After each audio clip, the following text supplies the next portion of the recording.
The whole idea of all of this training that we're doing here in regard to conflict is to give you some choices. People come in sometimes to these things and they just have a way of dealing with conflict. It's the only way they know to do it, and they do it all the time. And they get the same results every time. If you happen to be good at it, then that's a good thing. But for most people, they could use some more skills. If you have choices, a conflict comes along, you can say, well, I've got some choices here as to how to handle that. And these are some of the choices we're trying to give you.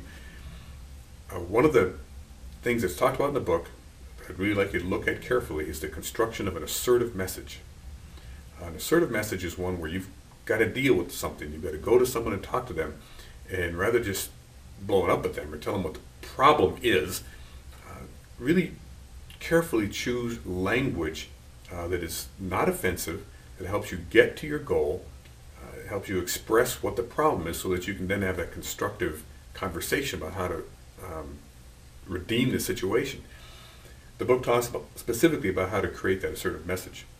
The first thing is a behavioral description. Let's say I'm in class and I'm teaching and you all are being rowdy for some reason. It just won't quiet down, and it's really getting to be a problem for me. I'm starting to have some conflict here because I'm trying to get something done and we just can't seem to get to it. I know that would never happen. What I would say is, hey, wait a minute, you guys are being really rowdy. See, it's just a behavioral description. This is, what's happening, as opposed to you guys are being distracting. You guys aren't paying enough attention to me. Something like that sounds judgmental. There's an evaluation rather than just a description of it. I'm just going to describe it. You guys are being rowdy. Then I'm going to give an interpretation of that, preferably at least two. I say, hey, either you just have a lot of energy, you've been drinking too much coffee, or you don't care about the subject matter we've got going on right now, or there's something else really exciting going on out there. One of those things is happening. We kind of need to address that so we can kind of get on with what we're doing here. So I've described your behavior and I've given you my interpretations of it. And then I can describe my feelings. So I'm kind of feeling a little unwanted here. I've got all this stuff prepared for you and you guys just aren't locking into it. And that's kind of making me, I'm not feeling real good about that. So I want to address this. And then you go into the description of consequences. If we keep up with this, I'm not going to be able to get this information to you. And I think the information is really important, or I wouldn't have it here. So, we need to do something about that, which brings us to the statement of intentions, where you say, here's where we're going to go from here.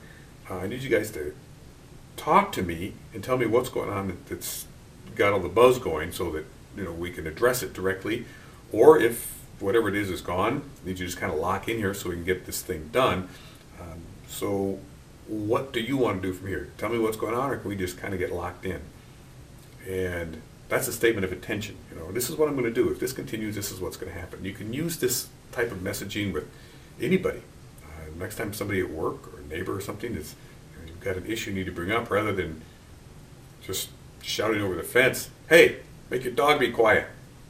You can actually talk to them and say, hey, your dog barks all the time, and this is what happens to me as a result of that, and I want you to have a good experience, with your dog, let your dog out and stuff, but we got to see if we can work something out.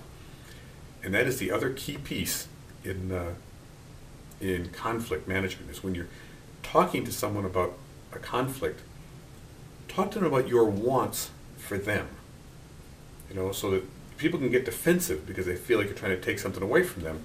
So tell them, I want you to whatever. Make sure it's something that you think they want. This isn't just what you want them to do, it's what you want for them, something you think they want. In the class situation, I would say, I want you guys to have a good time. I'd be glad you're here and enjoy your time here. I would say something like that so that you get less defensive. I'm not trying to force you into something. You understand that my intention and my desire is for you to have a good time. In the case of a barking dog thing, say, hey, I want your dog to be happy and be able to run around. I want you to be able to enjoy your dog and not have to have him cooped up in the house and running around in there.